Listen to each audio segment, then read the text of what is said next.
This week's episode of True Crime with Kendall Rae is kindly brought to you by Bombas. And thanks to their support and support from viewers like you, today I'm able to make a contribution to the Higher Hope Foundation. Sock season is upon us, and I am breaking out my cozy Bombas socks. Now, Bombas, as I have expressed, is truly one of my favorite brands, not only because they make such incredible high-quality cozy products. I'm actually currently wearing their slippers right now, which are so good. But also, I love Bombas because they are a company that truly gives back. Bombas makes the number 1, 2, and 3 most requested clothing items in homeless shelters, and that's socks, underwear, and t-shirts, and they donate an item with every purchase. Over 140 million essential clothing items have been donated across a network of 3,500 giving partners in all 50 states. So basically, one purchase equals one donated. And the Cozy Shop is here now, so don't miss out on Bombas' holiday drop. It's made up of the plushiest, softest, most absurdly comfortable essentials for the season, including merino wool, cashmere merino blend vintage rib socks, cozy and plush slippers like I mentioned, and new fuzzy socks, super soft and fuzzy inside and out. And Bombas is offering 20% off to new customers. All you got to do is go to bombas.com/Kendall and use code Kendall20 at checkout. Treat yourself, and you can also treat your friends and family for the holiday season as well.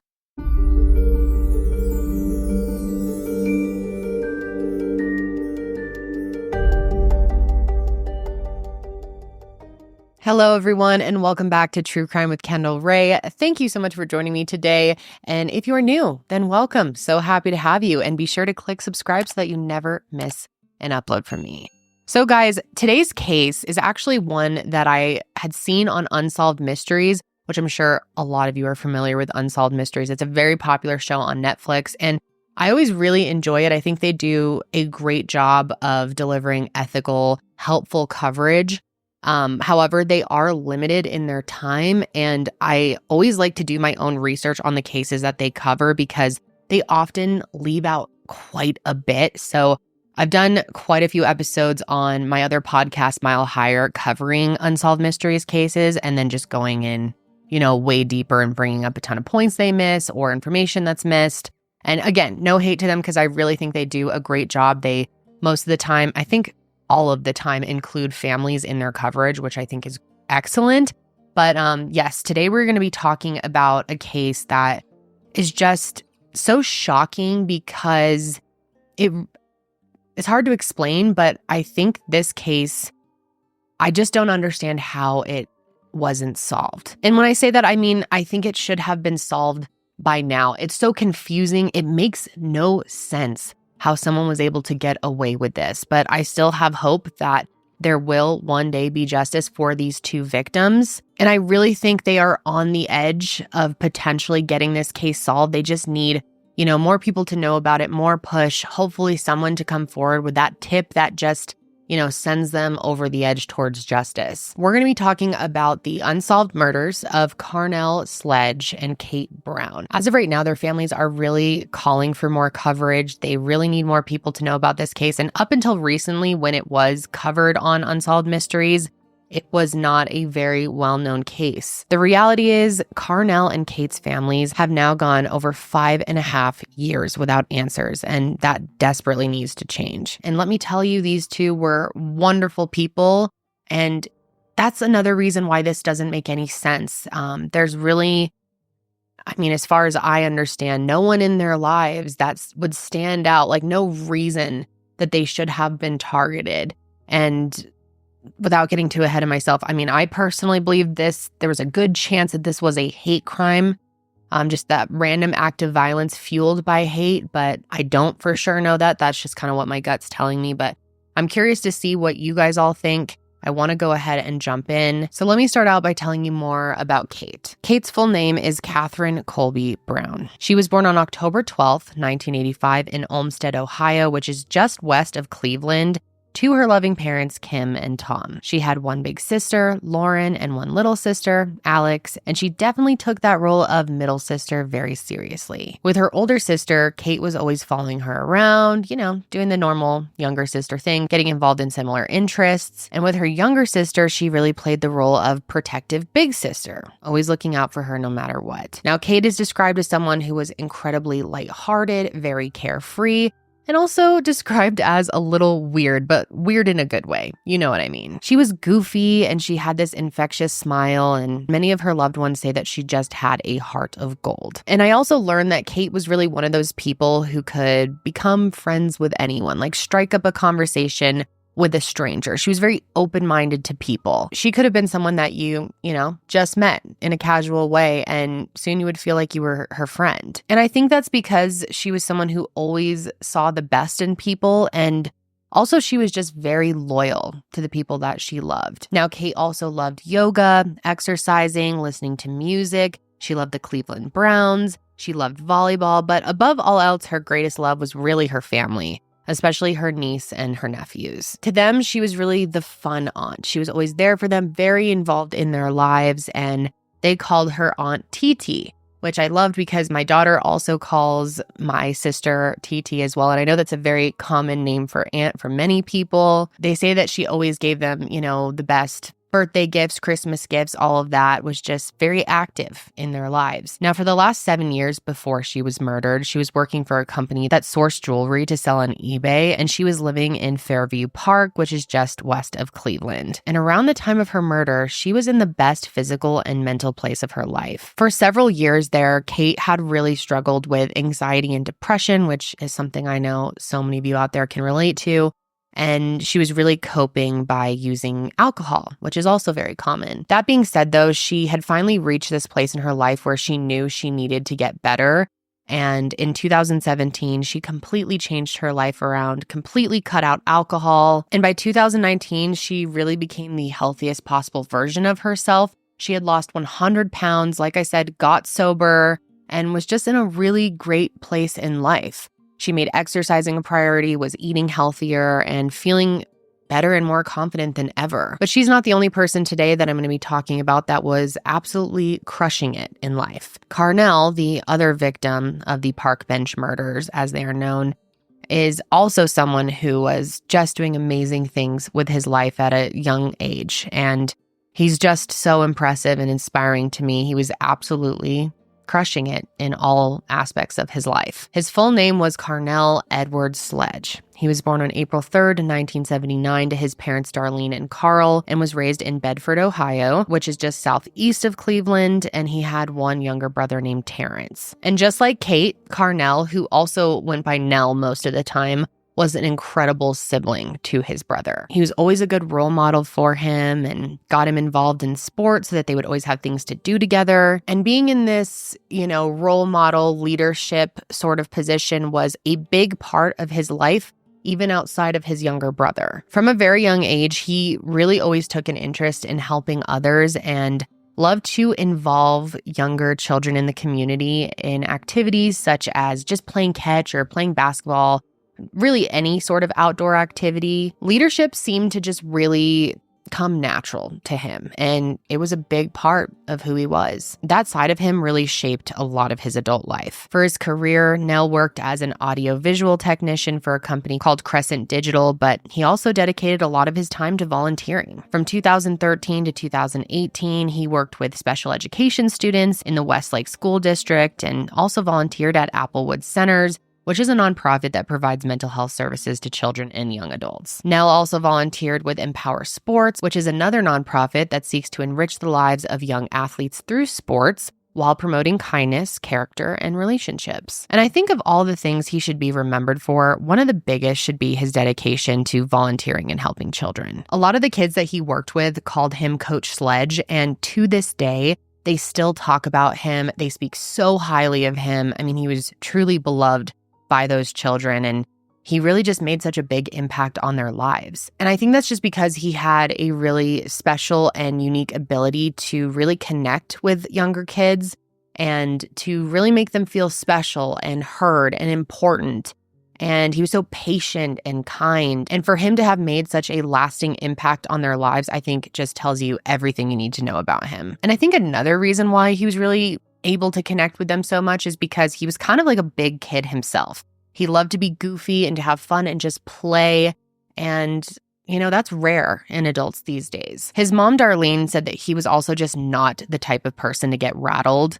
He was really, really relaxed and level-headed, which is a quality I'm sure served him well in all areas of his life. So I'm sure a lot of you are wondering how Kate and Carnell knew each other and how they became involved in each other's lives. More than a decade before their deaths, Kate and Nell met one night downtown in Cleveland after actually physically bumping into one another at a bar. And the rest is history. They were just good friends ever since that day. Nell has been described as sort of a big brother role to Kate because he was 7 years older, but they truly made an impact on one another's life. And it was really a friendship that was based in support. If one of them ever needed something, the other wouldn't hesitate to drop everything they were doing and just be there for them no matter what it was. And like I said, that was true for over a decade. Now, I will say it was one of those friendships that sort of ebbed and flowed. And I mean, most of us have friendships like this where sometimes they would go months without seeing each other, not for any particular reason. I mean, adult life is just busy, but when they would reconnect, it was like no time had passed. And like I said, if one of them ever called the other needing something, the other would drop everything to be there for them. And that was exactly what happened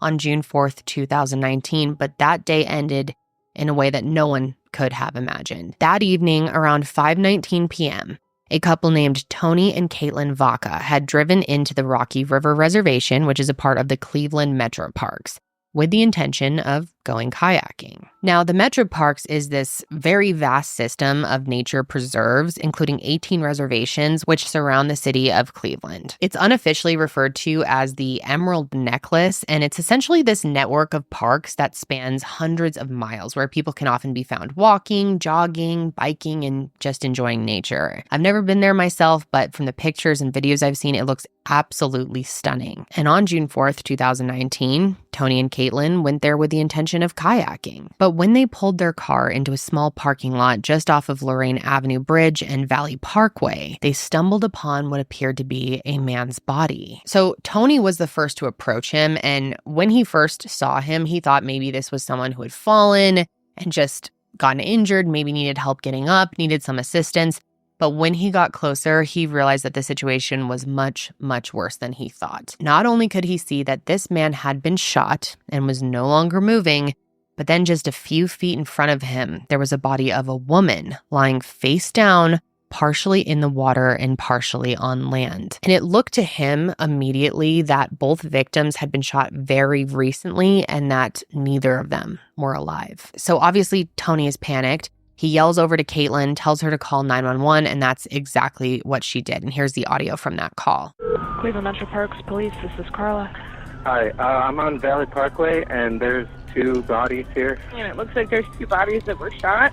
Both these people are definitely dead. And within minutes of that 911 call being placed, the Metro Parks Police showed up and began to process the area for evidence. And depending on what coverage you consume on this case, you will get a different idea about how this investigation was initially conducted.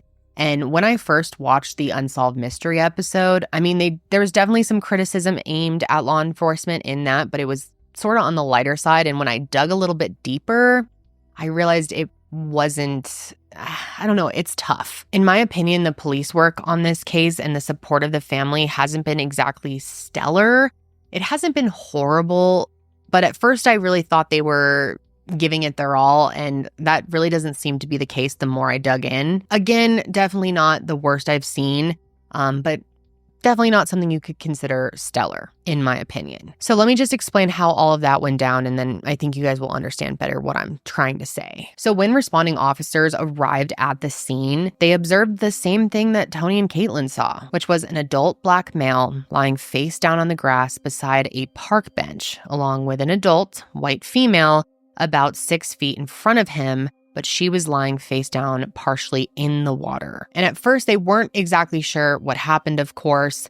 They thought, maybe this was a murder-suicide, or obviously it could have been a double homicide. So the first thing they started to do was look for a weapon. But when a weapon wasn't located, it became clear that this was, in fact, a double homicide. And I guess in my opinion, because this was such a busy park, very public, tons of people going by, walking by, riding their bikes through, as this was all happening, I believe that this should have been immediately treated as a crime scene, and it just wasn't. I guess I just don't see the harm in treating this as if it's a worst case scenario and then, backtracking if needed. But instead, precious time went by where people were able to continue walking, biking through the area, potentially contaminating the crime scene, and also allowing potential suspects to get away. Now, in one source, I learned that the area was taped off and that the roads were shut down within 17 minutes, but another report said that it took up to 45 minutes. But either way, those, in my opinion, are both a significant amount of time. But anyway, regardless of the time it took,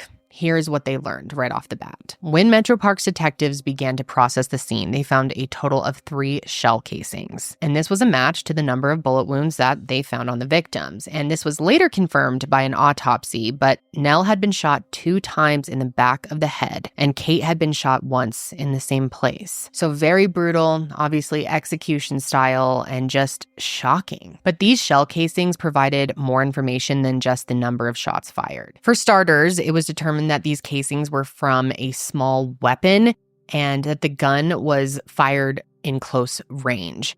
And I think this is pretty common knowledge, but when you fire a gun, those casings are going to fall pretty close to where the shooter is standing.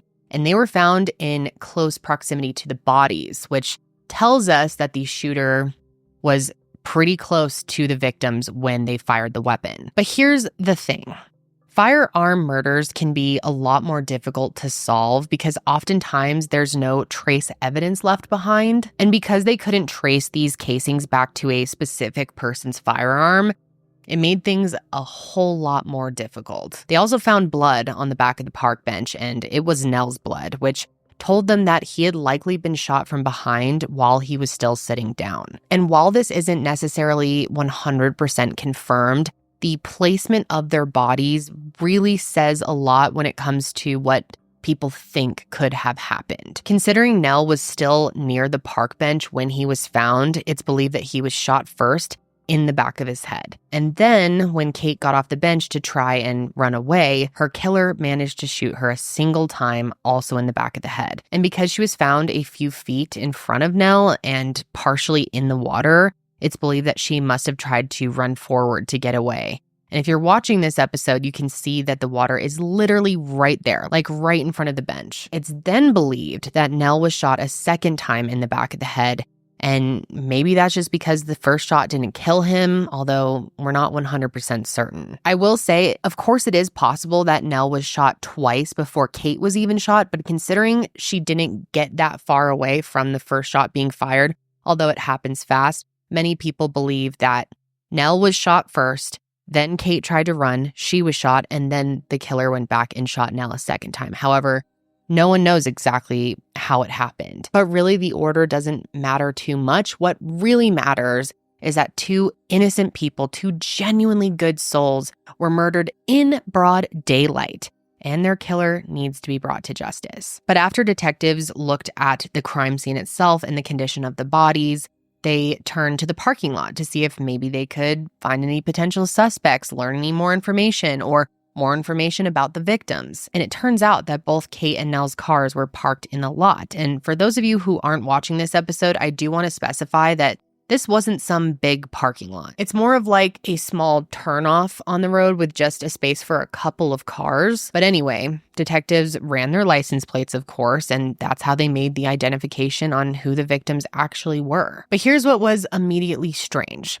Nothing in their cars had been stolen. The cars themselves hadn't been stolen, so this clearly wasn't any type of robbery. I mean, both victims' phones, wallets, and keys were either in their cars or still in their pockets. So the idea that this could have been a robbery gone wrong is, of course, not completely out of the question, but seems very unlikely. Kate and Nell's bodies were sent to Cuyahoga County Medical Examiner's office that day. And meanwhile, in the early morning hours of June 5th, their families were being notified with the worst news you could ever possibly get as a parent. And keep in mind, by this point, detectives themselves didn't know if or how these victims knew each other. So around 2 o'clock in the morning, Carnell Sledge, Nell's dad, got a knock at his front door, and he never could have imagined the news that he was about to receive. Darlene, his mother, had been asleep, so he went and woke her up. And honestly, at first, they thought the detectives had gotten the wrong person. They just could not have imagined this could be their son, Nell, who was dead. And when they first started going over everything with them, the first thing that they did was actually show them a picture of Kate to see if they knew her. And they actually didn't. And then they brought out a picture of Nell. And as you can imagine, it was just the most earth-shattering moment that they could have ever gone through. Darlene said that once she got the news and saw the picture of him, she got up from the table and just went into her room and cried for hours in just horrific pain and confusion as well. She just did not understand how this could have happened to her son. And truth be told, they really weren't given a lot of information other than that Nell had been shot and that they didn't believe it was related to any kind of robbery. And then Kate's family said that they got even less information. Detectives came to their house around 3 a.m. and her dad, Tim, said that at first he thought he misheard them when they said that Kate was dead. He was just, totally shocked, couldn't wrap his mind around that. And I guess all they really said was that Kate was deceased, that she was found in a park, and something about a gun. So at first, for the first couple of hours, they believed that she had taken her own life in this park. And they didn't even know about Nell at this point. They didn't really get many details. I mean, I'm sure it was a whirlwind, so who knows if, things were missed or anything like that. But they were just completely shocked, confused. I mean, this made no sense to them. And it wasn't until the next day when they realized that she hadn't taken her own life. They saw it reported on the news that Kate had been killed and that Nell was also with her and had been killed as well. And even though Nell's family didn't know Kate, Kate's family knew Nell. They knew that the two of them had been friends for over a decade and how closely they had supported one another over the years. And Nell's mom just explained it that he was a little more private, that he had a lot of friendships that they didn't know about. He kind of just did his own thing. So it wasn't a shock to them that he had this, decade-long friendship with her and they had no idea. But either way, at this point, both families had been clued into what actually happened. And I don't think words can even articulate the devastation they were feeling. So the following day, June 6th, a press conference was held where some, but not a whole lot of information was shared. On June 4th, 2019, at approximately 5:22 p.m., the Cleveland Metro Parks Police received a report of 2 deceased individuals in the Rocky River Reservation. Responding officers located Carnell Sledge, a 40-year-old male, and Catherine Brown, a 33-year-old female, north of the Lorraine Road Bridge, east of Valley Parkway. Cleveland Metro Parks Detective Bureau is leading the homicide investigation and has received support from the Bureau of Criminal Investigations as well as the Cuyahoga County Medical Examiner's Office. Currently, we believe this to be an isolated incident, and overall, the safety of the parks is not in question. Our thoughts are with the victims' families, and we will work as hard as possible to conduct a thorough investigation to bring justice for the families of Catherine Brown and Carnell Sledge. Anyone with information is urged to call Crime Stoppers of Cuyahoga County at 216-252-7463. Again, that number is 216-252-7463. I wanted to release the causes of death for the 2 individuals that the chief mentioned. Ms. Brown died of a gunshot wound to the head, and Mr. Sledge died of gunshot wounds to the head. Both of the manners of death were homicide. And as the chief said, and I can confirm, our preliminary investigation reveals nothing other than this looks like an isolated incident. And we would join the Metro Parks Rangers in offering our condolences to the Brown and Sledge family. Oh, I'm sorry. And we will be releasing a paper notification of the causes of death later this morning. So, of course, in the early days of the investigation, they decided to do a deep dive into both of their lives to see if there was, anything glaringly obvious that could point to who could have possibly done this, especially considering it really didn't look to be a robbery gone wrong. They thought maybe there was someone in one of their lives, or maybe someone that they both knew, who could have been responsible. But as they looked more into their lives, it really didn't seem like that was the case either. I mean, neither of them had any debts or any enemies or something they did that pissed another person off. As far as they could tell, there was no one in either of their lives that would obviously want to do something like this. So their next step was to look into their lives leading up to their murders, especially that day. And specifically, why were the two of them meeting up? Now, that is really the million-dollar question here that no one has been able to answer to this day. Nobody knows why they chose to meet up that day. We do have a little bit of context, but not an actual reason. So let's get into that. Now, like I mentioned earlier, Kate was living in an apartment in Fairview Park, which was only about 2 miles from the bench where she and Nell were both killed. I also said that she had lost 100 pounds recently and was really prioritizing her physical and mental health. And the Rocky River Reservation was actually where she found a lot of peace and healing. She would go on walks there, meet up with her mom to play cards and walk with her too, and she just loved the area and went there almost every day. So she was very familiar with and really loved the place where she was murdered, which is just heartbreaking to think about. It was truly a safe place for her where she, just was able to gather solitude and work on her fitness. And it was a big part of her health and healing journey. So the fact that she and Nell had chose to meet up there that day really wasn't out of left field at all. And using surveillance footage and cell phone data, detectives were able to put together a rough timeline for that day. According to data, Kate had arrived home to her apartment and then signed into her apartment complex's gym at 3:38. And then at 4:02, she received a text from Nell asking if she wanted to meet up. She then called him at 4:10, and they proceeded to talk on the phone for about 10 minutes. Now, unfortunately, investigators can't actually listen to this call, but from context clues, detectives think that they were probably talking about where they were going to meet up because there were no texts specifically saying, let's go meet at the park or anything like that. But anyways, Carnell had left work at 4:24 p.m., and then at 4:31 p.m., Kate signed out of her gym. And then the next thing we know is that at 5:01 p.m., Kate's gray Toyota is seen on a police cruiser's dash cam driving into the park, followed by Nell's red Mazda, which is seen 2 minutes later, captured by that same camera. And because of how close that police cruiser was parked in relation to the bench, it's believed they arrived in that parking lot around 5:04 p.m. They then believe they got out of their cars and sat down on that park bench together. Then there's one final timestamp, which is at 5:08 p.m., and it was when Kate had unlocked her phone for the last time, which actually ended up being a really important piece of data because if you remember, Caitlin and Tony had arrived at 5:19, which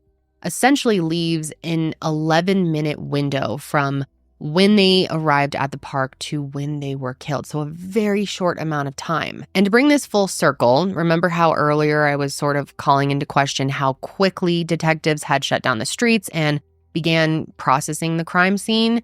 Well, it seemed to have been even more casual than I thought. In an article from Cleve's Scene News, it's reported that Caitlin described feeling like investigators handled the crime scene poorly. She said that she thought it was all done very casually and that many people were just allowed to leave. I guess there was a guy walking his dog right through the area, and there was just no concern that he may be contaminating the scene. She also thought it was weird that they didn't close down the road right away, and that the investigators seemed to touch their bodies very quickly. And this is the same article that says it took them 45 minutes before shutting down the road, which is a long time if you ask me. And her husband, Tony, said to him it felt like they were treating this like a stolen package situation, not like two people had just been murdered. But here's the craziest part of all of it that I haven't gotten to yet. It turns out that there was a man sitting in his truck in the same parking lot while the murders took place. This guy who worked as a roofer was actually parked 125 feet from that bench and was in eyeshot of it all happening. However, he claims he didn't see or hear anything. He told detectives that he actually did see both Kate and Nell drive up to the area and that he was just sitting in his car writing work orders on his laptop when it actually happened. And according to detectives, this is confirmed. He willingly gave them his laptop, and the data shows that he was using it in that window of time where they believed the victims were murdered. Now, there is definitely a lot of speculation, a lot of questioning around this guy. People think it's very strange that he didn't hear this happening. However, there are a couple of explanations about how he could not have heard the shots being fired. For one, a small caliber weapon is just not as loud as other guns, which, you'd still think it would possibly be loud enough where he would have heard it. I mean, I'm not an expert in guns by any means, but it's not like it's silent. However, and detectives believe this, and this makes the most sense to me, the killer probably, could have been, I think it's pretty likely, using a silencer. That would have suppressed the sound a lot to the point where you can barely hear it, even if you're pretty close up. But from 125 feet, you probably would not hear it at all. And then you got to think about the fact that maybe his job as a roofer played a role in things. He's very used to hearing loud sounds. Is it possible that he did hear something and it just didn't register? I don't know. I'm just trying to make sense of it because the data on his laptop shows that he was working on the laptop when the murders occurred. So it just couldn't have been him. I guess you can never say never. It just seems very unlikely with the information we do have. I do wish I had more information to share about this person. This is all that has been reported because I'm sure a lot of you have questions about him, but as far as I know, he's completely cleared. But he was the first person who was considered a person of interest in the case, but he was not the last. There are actually a handful of other people that detectives looked into, so let's go over those. First of all, the exes. So in the beginning, Kate's family had some questions about Nell's ex-girlfriend. Now, she and Nell met online about a year before he was killed, and they dated for about 6 months, but they broke up when they realized that they were just better off as friends. But I guess the two of them had recently decided that they were going to give the relationship another chance. In fact, they were texting just hours before Nell was murdered. And then basically, Kate's family feels that her reaction to Nell's death was over the top. They felt like it was performative, but detectives did end up conclusively ruling her out. Not only was her gun not a match to the weapon used to kill Nell and Kate, but she also had a rock-solid alibi. So her being a possibility, off the table. And then there's Kate's ex. Apparently, Kate and her ex-boyfriend had dated years ago, but it definitely was not a healthy relationship by any means. Ended up being really toxic. But recently, I guess Kate had been seeing him secretly. And it turns out that the two of them had hung out the night before her murder. Police checked security cameras at her apartment and saw him coming and leaving that night. And the thinking was, maybe they had gotten into a fight and he decided to kill her because of it. And another thing, kind of on that same note, is not long before they were killed, Kate had actually told one of her sisters that Nell told her that he thought the two of them would end up together one day. Now, to my knowledge, and of course, no one truly knows, but it is believed that nothing ever happened between them, like nothing romantically, that their relationship was purely a friendship, as far as everyone knows. But according to her sister, that is something that Nell had told her. And going back to the ex-boyfriend as a possible suspect, they thought, maybe Kate had told him something similar or told him something else about Nell and that he became angry about it and wanted to seek revenge. Maybe the two of them were talking about getting together. No one knows. And so it seemed like he could have been a potential suspect. But once again, just like Nell's ex, he had a solid alibi and was ruled out. And again, just to reiterate, there is no proof that there was any type of argument between the two of them. It's purely just a theory. But then there is this guy from Tinder. And this is actually really freaky, but I guess the Friday night before Kate was murdered, she had gone on a date with this guy that she met on Tinder. And it did not go well, to say the least. She was totally creeped out by this guy. He just gave her bad vibes. She actually said that his eyes were black. I don't know what that means, or if maybe that was just a metaphor. I don't know if they were actually black or anything, but overall, she was like, this isn't it. And it was not a match, to say the least. And luckily, she had good instincts and left that date early. And then I'm assuming it was like the next day or something, she ended up finding out that this guy murdered someone. She texted her sister saying that he told her that he had stabbed someone because this dude pulled a knife on him. So of course investigators were like, the hell's going on here?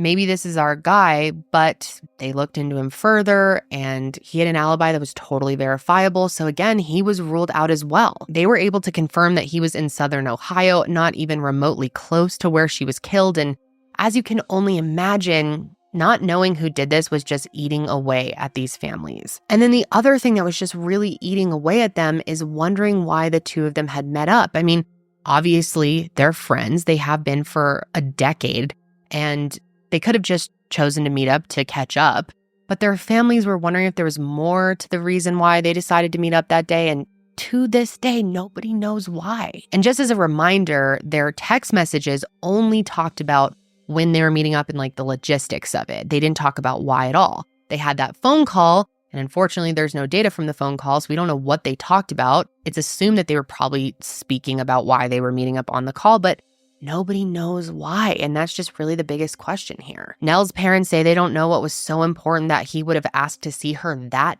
day, because at 5 p.m. that evening, he was actually supposed to be at his grandma's house for a family dinner that he had planned. Family dinner is just something that they did a lot. They were all super close, and like I said, that one for June 4th happened to be Nell's idea. And if he was going to be late or miss it for any reason, they just know he would have texted or called. That's just the type of guy he was. So they can't understand why he would have driven to the park, which was in the opposite direction of his grandma's house. So in their minds, they're thinking it must have been something important if he wanted to meet up with her that day, kind of last minute when he had these plans that evening at 5 o'clock, which were important to him. So what was it that was so important? Now, one of Kate's sisters wonders if maybe he wanted to talk to her about being more than friends, but again, we just don't have any information to confirm or deny that. And obviously, the bigger question is, what would any of that have to do with them being murdered? Or does it have anything to do with them being murdered? Which brings me to the theories in this case. Now, there are a few main theories to go over. And with the little information that has been made available to the public, it's really hard to know which of these hold more weight. But I'll go over each one of them and maybe you guys can tell me what you think. And to start off, let's go back to the idea of a robbery gone wrong. Now, I know I've already spoken about this. I wanted to bring it up just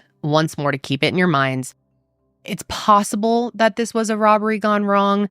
It seems very unlikely considering nothing was taken, but there's always that possibility that the perpetrator, had killed them, was planning on robbing them afterwards, but then someone walked by or something happened where they got spooked and they took off.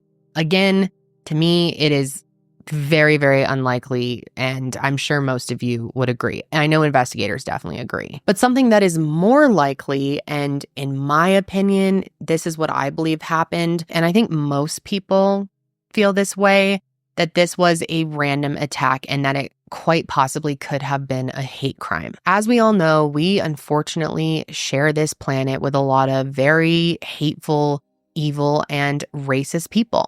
And it would not shock me if someone had come across a Black man and a white woman, didn't like that, and they killed them for that reason alone. I think it's for sure in the realm of possibility. Again, in my opinion, this is what I lean towards the most. I think a disgusting, hateful person could have saw these two and just murdered them as a result of their prejudice. And let's just look at the data that backs this theory up. The FBI Hate Crime Statistic Program reported a rise in hate crimes nationwide in 2019 when these murders occurred, and 57.6 of these crimes were race, ethnicity, or ancestry related. And that's just on the hate crimes that were reported. So it's higher than that. Not to mention that in 2019, Cleveland had 30 hate groups reportedly operating in that area, which is hard to even wrap your mind around. So yeah, the theory that this could have been a hate crime to me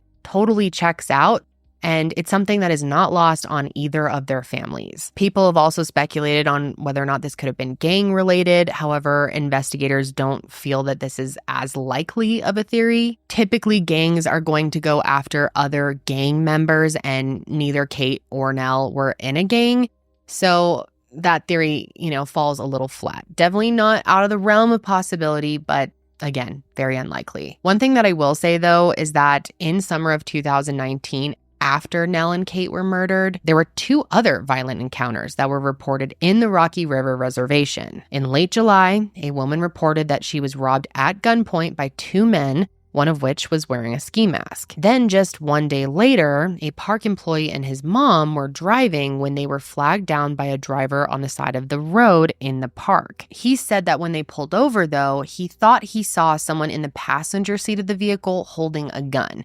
Not completely sure, but that's what he thought he saw. So luckily he sped off before anything could have happened. And at first, the FBI and the Metro Parks police said that they were considering these as possibly being connected to the case. However, not long after that, they basically said, never mind, they weren't related. We don't have a lot of information as to why they think that, but that's what they said. And then, of course, another big theory in this case is that one or both of the victims were targeted specifically. I know I mentioned earlier that detectives didn't find anything or anyone in their lives other than the people that had already been ruled out that suggested this to be the case, but it definitely doesn't rule it out. And we all know that statistically, you are more likely to be murdered by someone you know than someone you don't. But what's hard about this theory is that neither family believes that their loved one was the person who was targeted. And in the Unsolved Mysteries episode, when they're both being interviewed, both families, people in their families suggest that they believe it was the other person who was targeted. Like, people in Nell's family believe that Kate was targeted and that it was someone in her life or something going on in her life. And Kate's family believes the opposite, that it was possibly someone in Nell's life and that he was the one who was targeted. So it's a difficult situation. And as far as I know, as far as what's been reported, neither family has like an exact situation that they can point to or an exact theory like X happened and therefore that may have led to Y, or you know what I mean? So really, there's nothing solid to back up that theory at all. But again, people have, situations in their lives that they don't tell their family about, or people in their lives that their families don't know about. So you can't rule it out as a possibility. Some have speculated that since Nell was shot twice, that maybe he was the target. But I think you could just as easily argue that he was shot twice because maybe the first shot didn't kill him right away. Or you could consider that maybe he was shot twice because this was a hate crime and it was somebody racist who had more aggression towards him. And honestly, I haven't seen anyone else report that, but that's just something that I was kind of thinking about. But I feel like overall, it's just really hard to form any opinion because there's just so little to go on. And here's the crazy thing, and this was actually kept under wraps at first, but back in 2019, a person wrote an anonymous letter to the Fox 8i team claiming to know who the killer was. They said that it was a woman who had gotten into some type of argument with Nell and then just started shooting. Now, I actually was able to find this very blurry screenshot of this letter, so I'm going to do my best to read what I think it says, but just keep in mind that I'm not totally sure. Here's my best guess from what I can tell. I have seen the news reports that the killer or killers of Carnell Sledge and Kate Brown haven't been found. No suspects. Their killer was a woman. I don't know how she knew them or why she happened to be there that day. She parked out of sight and walked to the bench where Carnell was sitting. Kate had walked closer to the water's edge to look at something. To best describe the woman is to take Reba McEntire from The Reba Show.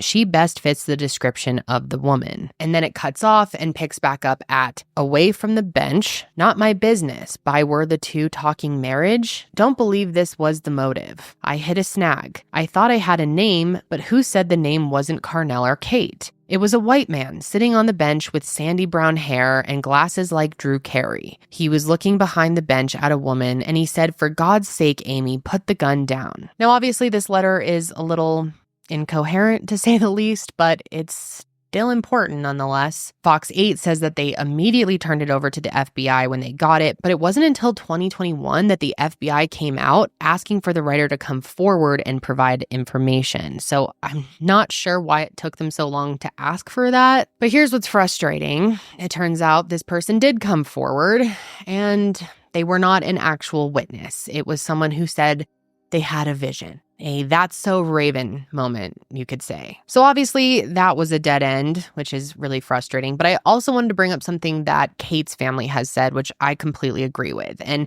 that is that they believe whoever committed these murders really knew what they were doing. Because if you think about the crime scene and their injuries, they were shot 3 times in total between the two of them. And of course, there were only 3 shell casings found at the scene, which means that this person did not fire off the gun more than that, as far as we know, unless other shell casings were removed.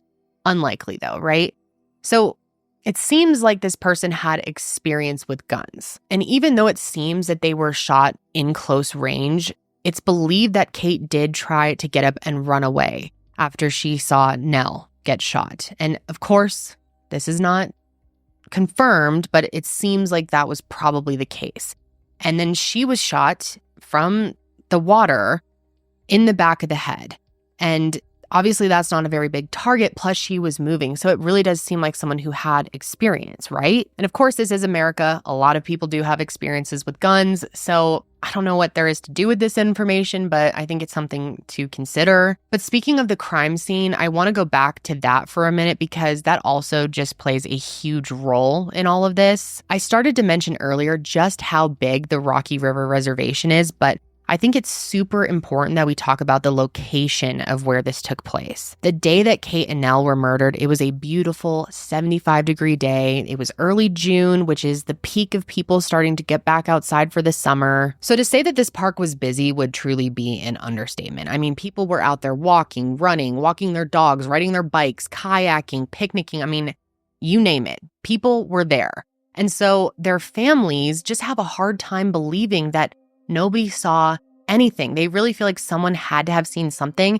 And maybe it's not a case of someone withholding information. Maybe they didn't realize they saw something important that could be the crucial key piece of evidence they need to move this case forward. Because how were 2 people shot in such a busy area in broad daylight at like the most beautiful time of day, golden hour, right? In the summer? It's really hard to believe no one could have seen this happening or heard anything or seen someone running from the scene. Nothing. It's just unreal. And I mean, it shows you how busy it was that someone came across their bodies so quickly after they were murdered. And then the other big question is, how did this person get away without anyone seeing anything? I mean, for one, it's possible that they just left on foot. That's definitely probably the most likely scenario. The park is really big, and there actually was a hiking trail not far from where the bench is. And this seems a little bit more risky, but it's possible that this person, as soon as they committed the murders, just tried to blend in and look like they were walking through the park. So someone could have absolutely seen them that day and just not realized what they were seeing. And then, of course, another idea is that they drove off. Valley Parkway is the road that runs through the Rocky River Reservation, and it would have been very easy for them to have gotten into their car and driven off. So I guess that's probably just about as likely as them walking away on foot. Not to mention, there's also 2 major interstates that run through that area as well, so they could have gotten away pretty quickly. But according to detectives who say that they've scoured license plate readers and all other available data, and nothing has jumped out to them as suspicious. Or it's possible that something has jumped out to them, but that information hasn't been made public for whatever reason. One thing that they have said is that they don't believe that either of them were specifically followed into the park. And I'm assuming that's just based on that dash cam that picked up both of them entering the park. So that really makes you think that it really could have been a wrong place, wrong time situation, or someone who just got angry seeing a mixed race couple in their minds. I mean, obviously they weren't actually a couple as far as we know, but someone absolutely could have seen that and just done this out of pure hatred. I will say, though, it seems that detectives have kept a lot of information close to the vest. I don't have anything to specifically back it up that they have something we don't know, but that is possible. And I hope that that's the case, that they have something more solid that they are holding back for a specific reason. But overall, this case is just a truly hard to know, horrible situation, no matter how you spin it. But one thing that is really good to hear is that the FBI actually did get involved in this case very early on. Now, the FBI typically doesn't get involved in regular homicide cases unless there's some federal element to it. But in this case, they were asked to assist and they agreed to help. And it had actually been 20 years since the Metro Parks Police had a homicide case on their hands. That's how rare it is for this area. So, of course, they were quick to bring in additional resources, which major credit to them because there are a lot of cases and agencies out there who don't want to bring in additional resources because of pride or, whatever it is. And families end up having to beg them to bring in other resources outside of their department. And some of them are just stubborn. So that to me was very good to hear. They also brought in the Ohio Bureau of Investigation, and in those early days and weeks, hope still seemed to be very much alive. The FBI announced on June 12th, 2019, that they were offering a $20,000 reward for information, and that was the same day that loved ones gathered at the park for a balloon release and vigil in honor of the victims. He lit up the room, his beautiful smile. He loved the Lord. He just was there for everybody. Friends and family hold a vigil in the Rocky River Metro Parks Reservation at the same place where the lives of both Kate and Carnell were cut short. Smart, intelligent, God-fearing man.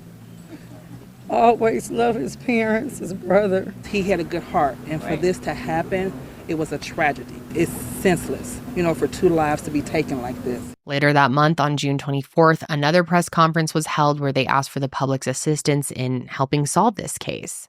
As Chief Dolan has already laid out some of the publicly releasable facts in this unsolved case, I would like to ask the public for assistance. The area known as the pull-off lot north of the Lorain Road Bridge in the Cleveland Metro Parks Rocky River Fairview Park Reservation is in a highly trafficked area, especially in the late afternoon and early evening weekday hours. There are numerous joggers, walkers, bicyclists, kayakers, and even vehicles cutting through the area to avoid interstate backups, and this is true for this area on any given day. Tuesday, June 4th, was a nice, warm, early evening, temperatures in the mid-70s, and accordingly, there were plenty of people and plenty of activity in the park. We're asking the public to take a look at the maps displayed here. If you were in the area on the evening of Tuesday, June 4th, between 4:30 and 5:30 p.m., please contact law enforcement immediately.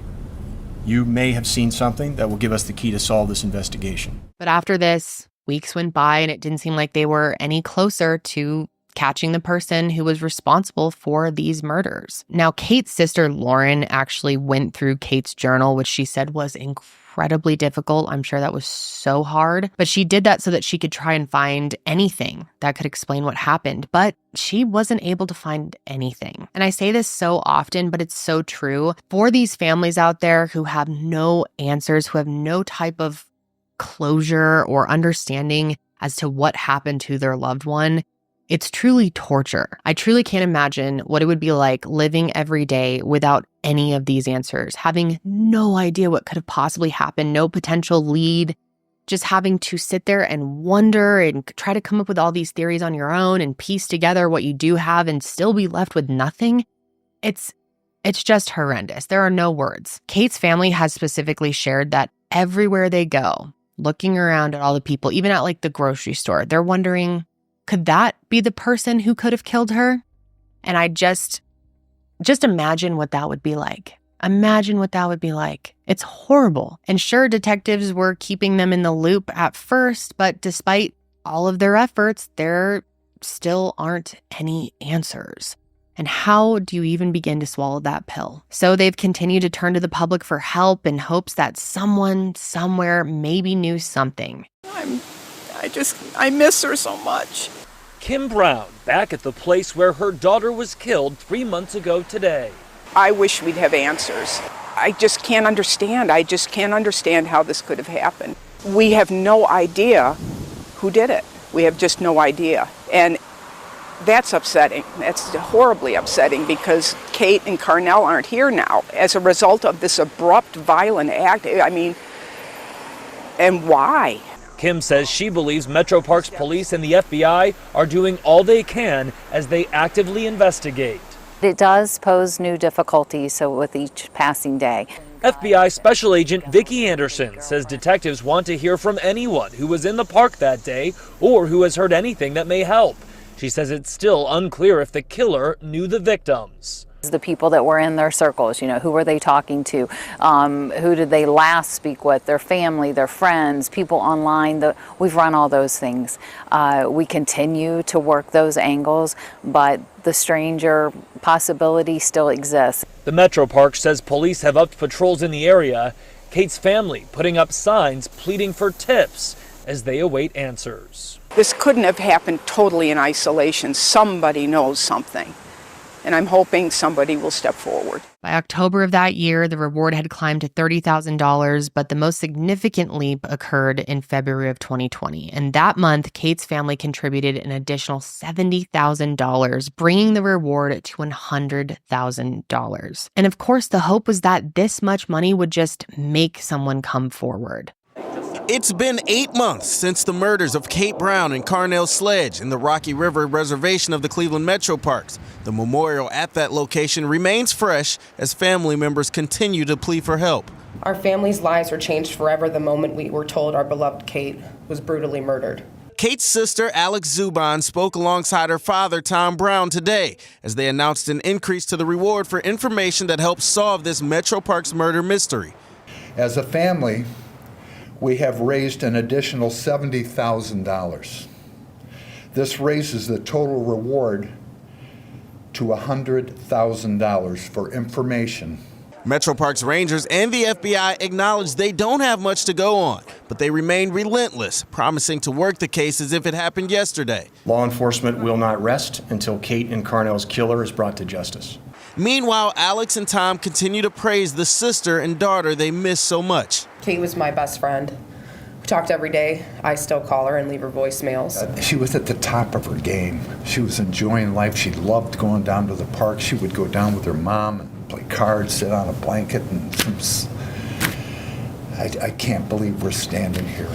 By February, authorities were saying that they'd investigated over 100 tips related to the case, but they still needed the public's help to try and solve this. And to try and help encourage the public to come forward, the victims' families ended up making signs and they started putting them up at the Rocky River Reservation to, try and jog people's memories and prevent them from forgetting what happened there. But what really pissed me off is the Metro Parks Police Department ended up removing these signs, and they straight up said that it was because of some stupid law where you can't put signs up in the park. And this really angered their families and angered a lot of people in the community as well. I mean, these weren't signs for like a garage sale or a birthday party or a graduation. And Kate's dad has made that point over and over again. They're out here trying to raise awareness for their children's murders. And solving this isn't only to help their family, it's to make the entire community safer in these parks. And I know that a lot of people in their circles, in their family, have brought up the fact that they believe they just don't want to scare people into not being at the parks. Like, they don't want to make people feel that the parks are unsafe, but clearly, with what occurred there, maybe they aren't so safe. But you would think, with the purpose of those signs being so important, that there would be some type of exception or leniency, but apparently not. So after this, Lauren actually ended up calling every mayor in the communities that surrounded the park to see if they could put signs near the entrances and exits. And only one city agreed, which huge shout out to them, and that was Fairview Park. So they were allowed to put them there, but that was it. And if you thought that that was the only outrageous thing that the Metro Parks Police did, well, you got another thing coming, because check this out. By 2023, over 270 interviews were conducted and 165 tips were received. Yet neither of these families felt like it was any closer to being solved. Despite law enforcement saying they stayed in regular contact with the Browns and Sledges, both of them disagree. Tom Brown says that he finds it inconceivable that progress hasn't been made, and that authorities are claiming to keep them in the loop. And Darlene shared a very similar sentiment. In 2023, she said that the last time she heard from the Metro Parks Police or the FBI was spring of 2022. Tom said that on April 6, 2022, they had a meeting with a new chief, a guy named Kelly Stillman, and that was the last time there had been any communication. And I'll be honest, it seems like a lot of the issues in the investigation are because of this guy. Shortly after he stepped in as interim chief, he put the brakes on something that was supposed to be really promising for the investigation. I guess the lead investigator had written this proposal to bring in this nonprofit group of retired professional criminal investigators, and I'm totally going to butcher the name on this. I think it's French, and I think it's pronounced VDOC Society. And to my understanding, this is a group of trained criminal investigators who provide pro bono assistance to law enforcement across the United States. And they're made up of criminologists, medical examiners, DNA experts, behavior analysts, psychiatrists, psychologists, chemists, retired law enforcement agents, and more. Their members are confidential consultants, and here's the key: they only assist in investigations when law enforcement requests that they come in. So when Kelly Stillman put the brakes on this proposal for whatever reason, they weren't able to offer any kind of help. And imagine being in the shoes of Kate and Nell's family when they found this out, how angry you would be, how hopeful they probably were at first, all for this to be crushed by Kelly Stillman. And what's even more infuriating is this guy gave no explanation as to why he put a stop to it. I mean, it makes no sense. If you want this case solved, why wouldn't you want this extra help? So yeah, I understand why their families are pissed off. I would be too. So year after year, their families return to the park bench to honor Kate and Nell and pray that there will be a day that they finally get justice. And this year, on the 5-year anniversary of their murders, yet another vigil and balloon release was held. And while I know there were likely moments of comfort in being together, every year is also a painful reminder of the lack of justice. 2024 marks another year of frustration for Carnell Sledge's family. It's been 5 years since he was shot and killed, and there's still no answers. That's too long. 5 years is a long time for somebody to, our family is still grieving. But even in their grief, they come together for a vigil each year on the same day he died to remember, as they put, the glue for this family. I remember him as being a fun-loving person. He was an amazing person. He really was family-oriented.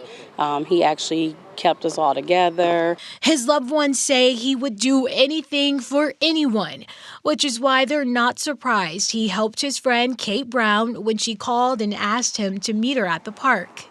But shortly after parking, kayakers found their bodies. They were shot to death in broad daylight. That's why I want to put the bread in until he come. He said between 5 and 5:30. He died at the same time he was supposed to meet his grandmother for dinner. My baby never made it. My son-in-law told me I lost it.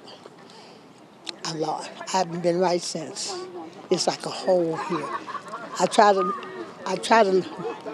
I'm existing. That hole in their hearts will never be filled. So they're hoping for some relief, and that can only happen when the person responsible is found.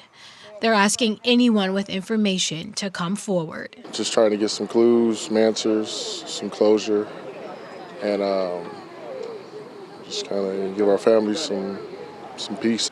It's gut-wrenching to be standing here knowing that 2 beautiful people were taken, their lives were taken for absolutely no reason in broad daylight, 50 feet away from a very busy street in rush hour on a sunny June day. It's just, you would never imagine that could happen to one of your loved ones in a safe Cleveland suburb. Now, detectives are continuing to say that they're still actively investigating this double homicide and that they're using every resource available to them, and I hope that is true. And I guess as recently as this year, a new tip has come in that they're looking into, but they aren't providing any additional information besides that. They say that they're still very much relying on tips in this case, and as for their families, they are doing everything that they can to keep this case in the spotlight. I'm so glad that they got featured on Unsolved Mysteries. That's how I found out about this case, as well as how thousands of other people found out about it. It really does feel like someone has to know something, and again, it's possible that they just don't know what information they're sitting on.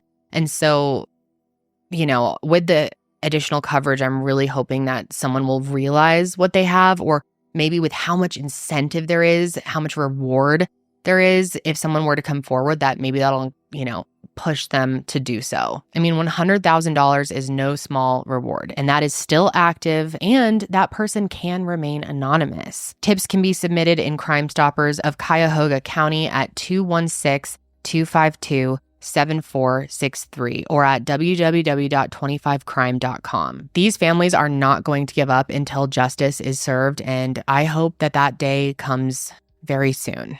One thing that Darlene said that just broke my heart is she says that she had a dream 6 months before her son was killed, and it was about him being shot. And she said that she believes that this was maybe the universe preparing her, which just broke my heart. Both Nell and Kate will be remembered for their passion for life, their love of family, and all the joy that they brought those around him. The Browns and Sledges are just such fighters, and the fact that they have been fighting for so long is just, it's incredible. And I just have to believe that justice will come for them one day. It just has to. This whole case is just so mind-blowing to me. I mean, how could two people be killed in such a violent way, in such a public setting, in broad daylight, and 5 years later, there are still no answers? I mean,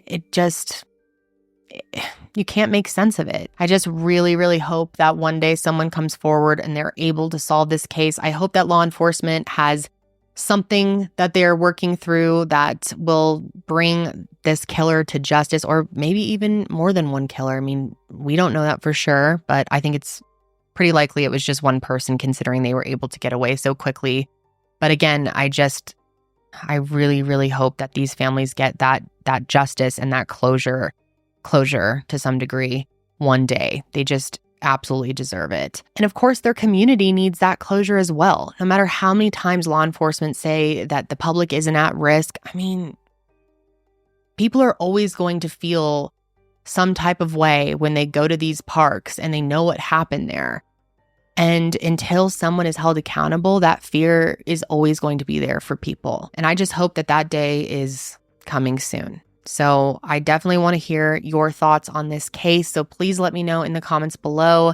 Again, please keep it kind in the comment section. Let's send words of encouragement, positivity, and love to this family, considering they may read the comment section. Oftentimes families do read my comment section, and so I just ask that you keep that in mind. And that is going to be it for me today, guys. And of course, I'll be back next week to discuss another case. And until then, stay safe out there.